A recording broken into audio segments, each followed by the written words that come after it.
Welcome back. سوال ہے پاکستان کا موجودہ فیڈرل گورنمنٹ کے چیلنجز پہ بات ہو رہی ہے, لیکن جو سندھ کی گورنمنٹ ہے, بلاول بھٹو صاحب جو ہیں, انہیں تشویش جو 18ویں ترمیم کے حوالے سے ہے.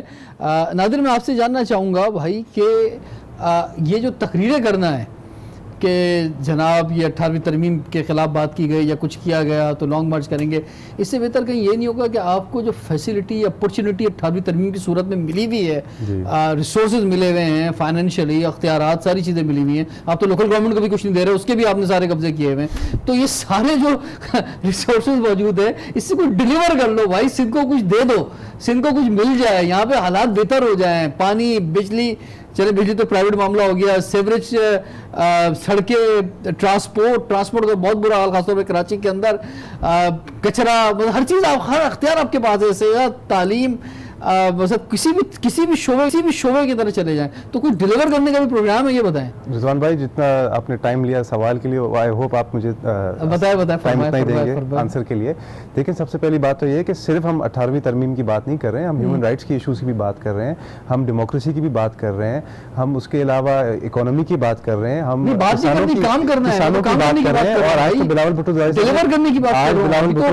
کی اسپیچ میں انہوں نے ایک بہت امپورٹنٹ پوائنٹ یہ اور بہت کلیئرلی بتایا کہ ہم کرپشن کے خلاف بھی ہم نکلیں گے ماشاءاللہ انشاءاللہ, اور ہم ایکسپوز کریں گے کہ پی ٹی آئی والے جس طرح اپنے آپ کو دکھا رہے ہیں کہ جی ہم کوئی فرشتے ہیں, مگر جو ان کے چھپے ہوئے علیم خان اور جو زلفی بخاری صاحب جیسے بھی لوگ ہیں, جو بھی انہوں نے ماضی میں کیا ہوگا نا بھائی, ابھی آپ 6 مہینے کی کرپشن لائیں, اگر پی ٹی آئی کی گورنمنٹ نے اگر کچھ 6 مہینے میں کرپشن کی ہے تو وہ لے کر آئیں, چلے وہ بات ہوگی. سب سے بڑا تو یہ ہے کہ علیمہ ایمنسٹی آپ نے دیا ہے, آپ کی اپنی جو سگی بہن ہے اس کا پراپرٹی باہر ملا ہے, سب کو دیا ہے نا ایمنسٹی, تو اس کی یار اوورآل جو ہے ایمنسٹی کا طریقہ ہی ہے, اور وہ گورنمنٹ سے پہلے دیا گیا, ایمنسٹی تو اس سے پہلے ہوئی ہے. اس میں نون لیگ نے ایمنسٹی اناؤنس کی تھی, انہوں نے جو ایمنسٹی حاصل کی تھی وہ گورنمنٹ سے پہلے حاصل کی تھی. کیا دیا آپ کو پتا ہوگا بہتر, منی بجٹ میں کیا کیا انہوں نے, منی بجٹ کے اندر ایک کلوز لایا ہے کہ جس کی بھی باہر پراپرٹی ہے وہ اس کو ریگولرائز کر دے. یہ علیمہ خان صاحب کے اوپر, خان صاحبہ کے اوپر ڈائریکٹڈ ہے, تاکہ ان کو خود امبیرسمنٹ فیس نہیں ہو کہ ان کی اپنی بہن نے جو شوکت خانم کے نام پہ, جو میں بھی امریکہ میں رہتا تھا پڑھائی کے لیے, میں باہر گیا تھا تو وہاں پہ آتی تھی. سر اس کا کوئی جواب دینا چاہیں گے, پھر میں اس کے بعد آگے دوبارہ آتا ہوں. ایسا بیٹا میرے حساب سے ایسا کوئی پالیسی نہیں آئی ہے, باہر جو پراپرٹی ہے ان کو ایمنسٹی دی گئی ہے, ریگولرائز کرنے کی بات. ریگولرائز دیکھیں ہو نہیں سکتا نا, دیکھیں ایمنسٹی آ گئی ایک دفعہ, یہ نہیں ہو سکتا. ریگولرائز کیا ہے کہ کسی نے اگر کوئی چیز غلط لکھا 17 لکھا 18, وہ اس کو تو میں کہہ سکوں گا, یہ تو کوئی پالیسی نہیں ہے کہ دیکھیں کسی کو ایمنسٹی ملے. کیوں, چاہے آپ کی بات سچ ہے, میں تو اوپنلی کہہ رہا ہوں, کیونکہ دیکھیں یہ ہو ہی نہیں سکتا. ایمنسٹی کے لیے تو پوری ایک ایمنسٹی اسکیم آئے گی, اور اس کے اوپر یہ میں آپ کو بتا دوں, یہ میں بہت جگہوں پہ کہہ چکا ہوں کہ ہو سکتا ہے, میں نے تو کہا تھا کہ ایک ایمنسٹی اسکیم آنی چاہیے. کیوں, اس کی وجہ یہ ہے کہ اگر لوگ, مگر اس ریٹس کے اوپر نہیں, بہت ہیوی ریٹس میں, میں نے تو ٹی وی پہ بھی کہا تھا کہ ایمنسٹی اسکیم لے کے آئے بیوروکریٹس کے لیے بھی اور پولیٹیشنز کے لیے بھی 50% کے اوپر. اس کی وجہ کیا ہے کہ دیکھیں جب نیب پکڑتا ہے وہ بھی ہم نیگوشیٹ کرتے ہیں, اور 40% 50% کے اوپر لے کے ہو جاتا ہے نا. تو میرا کہنا ہے کہ یہی 50% کے اوپر جو ہم کر رہے ہیں, نیگوشیٹ تو ہو رہا ہے 100% تو نہیں, تو ہم ان کو یہ کیوں نہیں کہیں کہ صاحب آپ آفیشل لے, مگر اب پھر اس میں لوگ لے کے آ نہیں لیا, وہ بڑا. چلے ان کی بات آپ کی جواب آگی. جی آپ بات کر لیں. 18th امینڈمنٹ کے اوپر دیکھیں, 18th امینڈمنٹ کا جو سفر تھا وہ کوئی آسان سفر نہیں تھا. ہم کئی, میرا سوال تھا ڈیلیور کرنے کا, وہ چلو آ گئے, مشکل سفر تھا, ہو گیا, اور پارٹیز نے بھی ساتھ دیا, جو ہم نے ہٹایا کوئی پارٹی ساتھ کیوں نہیں دے رہی. ابھی آپ پیپلز پارٹی اکیلے چل رہی ہے 18ویں ترمیم پر. اس وقت جب 18ویں ترمیم پاس ہوئی تھی اس وقت تو باقی سب پارٹیز نے مل کے کہا تھا نا ٹھیک ہے بہت اچھی بات ہے, اب کوئی نہیں بول رہا. اس کی بہت ایک سمپل وجہ ہے, کسی کو بھی پتا ہے کہ پورے پاکستان میں پی ٹی آئی کے علاوہ صرف ایک ہی صوبہ سندھ جس نے ریزسٹ کیا پی ٹی آئی کو اور پاکستان پیپلز پارٹی کو لائے, تو ظاہر سی بات ہے پی ٹی آئی کے ہاتھ میں سندھ نہیں ہے, اور اس کو کسی بھی حال میں سندھ کو کنٹرول کرنا ہے اپنے یہ ایف اے پاس گورنر کے تھرو. اسی وجہ سے وہ فنڈز ریلیز نہیں کر رہے ہیں. ہم تو بار بار چیخ رہے ہیں کہ جی ہمارا جو حق ہے سندھ کا, کیونکہ آپ کو پتا ہے کراچی بھی سندھ کے اندر ہے. بہت سارے لوگوں کی یہ بھی بڑی پرانی سیاست ہے کہ کراچی اور سندھ کو الگ الگ دکھایا جائے, مگر نہیں. کراچی ڈیلیور کا سوال تھا, ڈیلیور کی آپ کو میں جس طرح پہلے آپ کو میں نے گنایا, چاہے ٹھٹا کراچی ڈول کیریج وے ہو گیا, چاہے آر او پلانٹس تھر میں ہم جو لگا رہے ہیں, دیکھیں تھر میں آپ جتنا بھی کر لیں, امریکہ کے بھی کسی ریگستان میں چلے جائیں وہاں پہ بھی پانی کی قلت ہے, وہاں پہ بھی ہیلتھ کے ایشوز ہیں, مگر جتنا ہمیں فنڈ ملے گا اتنا ہی لگائیں گے نا. اگر آپ 90 ارب کے بجائے ہمیں 900 ارب دے دیں تو ہم تھر کے اندر بھی ہم بلڈنگز بنانا شروع کر دیں گے. جتنا ہمارے پاس ریسورسز ہیں, کارپوریٹ سیکٹر نے بھی بہت کام کیا ہے تھر کے اندر, جتنا ہمیں ملا ہے ہم نے تھر میں کیا ہے. ہم نے مائی بختاور ہم نے ایئرپورٹ بنا, انٹرنیشنل ایئرپورٹ, کیونکہ آپ کو پتا ہے وہاں پہ تھرڈ کول پروجیکٹ بھی شروع ہو رہا ہے, تو اس کی وجہ سے چائنیز کو بڑا آنا ہوتا ہے, چائنا سے اور انٹرنیشنل انویسٹرز کو آنا ہوتا ہے, اس کے لیے ہم نے وہاں پہ ہائی ویز بنائے, ہم نے ہائی ویز کو ایکسٹینڈ کیا. دارو صاحب یہ مجھے فرمائیں کہ یہ جو ابھی ایک بڑا سیاحت کے حوالے سے, ٹورزم کے حوالے سے بہت بات ہوئی پاکستان کے اندر, اور تو صرف یہ کہ آن ارائیول تقریباً 50 ملکوں کو فیسیلیٹیٹ کرنا ایک اچھا قدم ہے, بہت اچھا قدم ہے. یعنی جس طرح سے ہمارے لیے دنیا کا ویزا حاصل کرنا مشکل رہا ہے پاکستان کے لیے, اسی طرح دنیا والوں کے لیے پاکستان کا ویزا حاصل کرنا مشکل رہا ہے. امریکنز کے لیے بڑا مشکل ہے, میں آپ کو بتا رہا ہوں. یہ بھی بڑی دلچسپ بات ہے کہ بس جو ہم نے بہت سے ایونٹ کرتے لوگوں کو بلانا چاہتے, کئی بار ریجیکٹ ہو گئے لوگوں کے ویزے, یورپ سے لوگ آ رہے ہیں, تو خیر یہ اچھا قدم ہے. لیکن کیا یہ کافی ہے؟ مقصد یہ ظاہری بات ہے تو کافی نہیں ہے.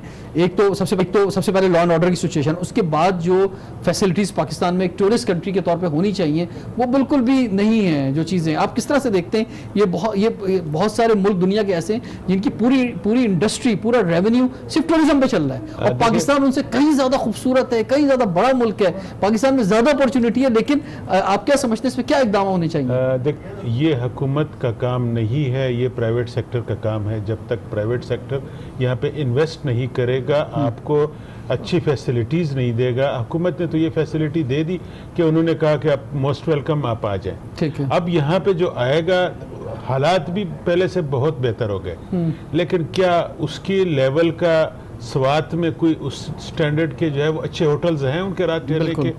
کیا آپ کے گوادر میں جو ہے وہ بیچ پہ جو ہے وہ کوئی اچھے ہوٹل ہیں ان کو گوادر دیکھنے کا؟ کیا اس طرح سے جو ہے وہ آپ کے پہاڑوں پہ جو ہے وہ کوئی اس طرح کے اور فیسلٹیز ہیں؟ کراچی میں جو ہے وہ آپ کے اس وقت جو ہے وہ ہوٹلز کا یہ حال ہے کہ کسی بھی بڑے ہوٹل میں آپ کو کمرہ نہیں ملتا. اس وقت یہ صورتحال یہ ہے کہ کہیں کمرہ نہیں ملتا. ابھی ایک ایکٹیویٹی ہو رہی ہے کراچی کے اندر جو پاکستان نیوی کی, رومز آگے اویلیبل نہیں ہیں. آئیڈیاز میں یہاں پہ صورتحال یہ ہوتی ہے روم اویلیبل نہیں ہوتے ہیں کراچی کے اندر, صرف آگرہ میں 200 ہوٹل ہیں, کراچی میں نہیں ہے. کراچی میں نہیں ہے. یہ آگرہ میں 200 ہے, سارے کے سارے پرائیویٹ سیکٹر کے ہوں گے, سرکاری کوئی ایک آدھ گیسٹ ہاؤس ہوگا یا شاید وہ بھی نہ ہو. تو یہ تو سر آپ لوگ انویسٹ کریں نا, یہ بڑا اچھا موقع ہے, بزنس کمیونٹی آ گیا ہے, آپ لوگ انویسٹمنٹ کریں, آپ کو بزنس ملے گا. یہی تو میں سجیسٹ کر رہا ہوں کہ ہماری بزنس کمیونٹی آگے آئے, اور یہ جو حالات ٹھیک ہو رہے ہیں اس کے مطابق جو ہے وہ ہم فیڈریشن پاکستان چیمبر گورنمنٹ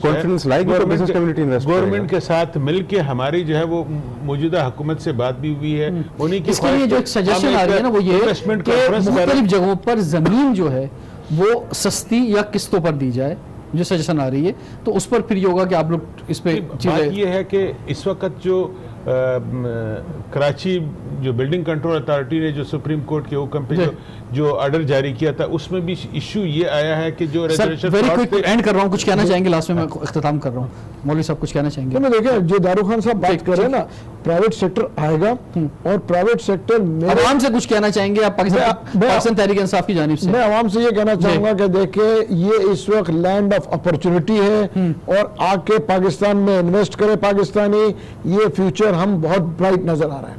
یہ میں آپ سے کہوں گا, یہ دعوے سے امید ہونے کی ضرورت نہیں, امید ہونے کی ضرورت نہیں ہے. میں کہوں گا ہم پر امید ہیں کہ ہمارے فیوچر اس سے بہت بہتر ہونے جا رہا ہے. آپ بھی میں اپنی بات کمپلیٹ کرتا ہوں اسی میں کہ میں نے سب کی جو ہے وہ ذکر کیا, کوئٹہ کا ذکر نہیں کیا. پورے کوئٹہ شہر میں صرف ایک جو ہے وہ ایسا ہوٹل ہے جہاں پہ کوئی ایونٹ ہو سکتا ہے, تو بہت زیادہ ضرورت ہے, اور اس میں بلوچستان حکومت خود بہت زیادہ دلچسپی لے رہی ہے. اور آنے والے بہت قریب جو ہے وہ ایک انویسٹمنٹ کانفرنس ہو رہا ہے, انٹرنیشنل انویسٹمنٹ کانفرنس بلوچستان میں, صرف اسی انویسٹمنٹ کے حوالے سے. اور وہاں پہ جو ہے میں عمران خان صاحب کو یاد دلانا چاہتا ہوں جنہوں نے بڑے بڑے وعدے کیے تھے گورنر ہاؤس کو ریزورٹ بنانے کا, اور پرائم منسٹر ہاؤس کو شاید یونیورسٹی بنانے کا, وہ پورا کرنا ہے تو انشاءاللہ ہوٹلز بن جائیں گے. صاحب کا بہت شکریہ, محمود مولوی صاحب کا بہت شکریہ. ناظرین, جو ہوپ کی بات کی ہے, ہوپ تو ہمیشہ رہنی چاہیے, اور بہت زیادہ اوورسیز پاکستانیوں کو وہ تو بہت زیادہ ہوپ ہے اس گورنمنٹ سے. امید ہے انشاءاللہ یہ گورنمنٹ جو ہے اس امید پہ پورا اترے گی. رضوان جعفر کو اجازت دیجیے, سوال ہے پاکستان کا.